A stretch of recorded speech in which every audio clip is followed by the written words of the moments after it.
The trends tell you to bet the Jags here. Our eyes tell us pass or bet the Texans. And I know we're not putting a 6.5 point division home favorite in the contest. No, we can't. But you're right. It's like there is nothing to build off to want to bet this Jaguars team. Even if the trends, the numbers point to it, it just feels all bad right now for them. And we try to give them benefit of the doubt, and that team showed zero life defensively. Then offensively, I mean, Trevor Lawrence, that pick he threw, I mean, you just don't see that in the pros, right? Amateur hour.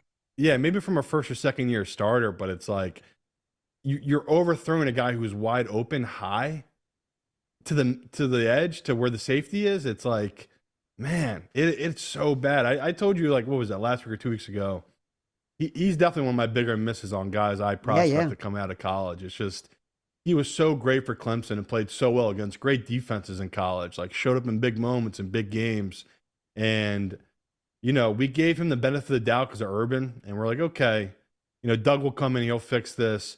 I mean, the weapons they have too offensively, these are some of the best weapons he's ever played with, and it's just not working. So I got no read on this one. Like, I'm with you. I want to take the Jaguars in this spot, but it's like, who's betting them? Why can this not get to 7? Maybe that's what will happen this, and maybe that's when we'll come in on. But right now it's 6.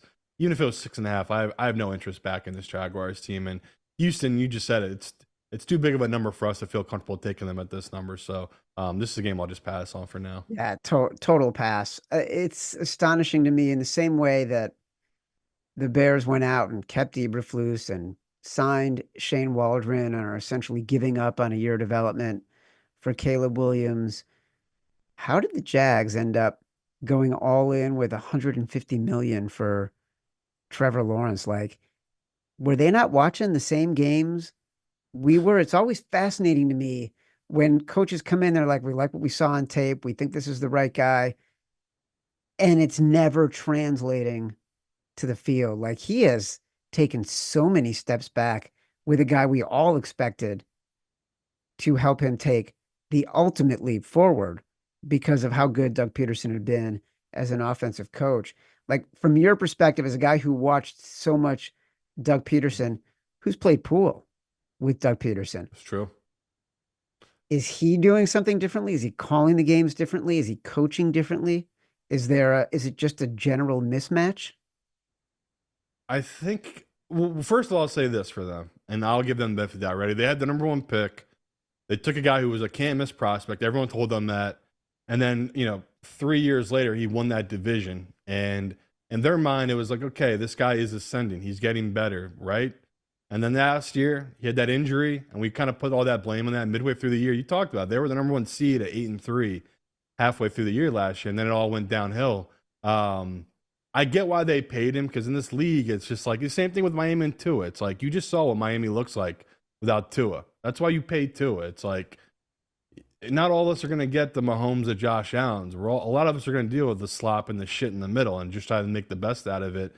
And that's what Trevor is, apparently. Like, I thought Trevor would assume to be a top 10 guy. I mean, me and you talked about, we felt a little guilty because we didn't put him on our top 10 list. I don't feel guilty at all. It's like, I don't even know if to make this guy makes my top 15. He just, like you said, he does not look right. So, Doug Peterson, he might not survive this, but I don't think he'll mind it either. Like, he looks like he doesn't have confidence in him either, especially with some of the play calling they were doing, not just yesterday, but in Cleveland as well. So it's the vibes have to be at the lowest of any team right now for that Jacksonville team. Doug Peterson might be like, fuck this noise. I'm going back to the shore.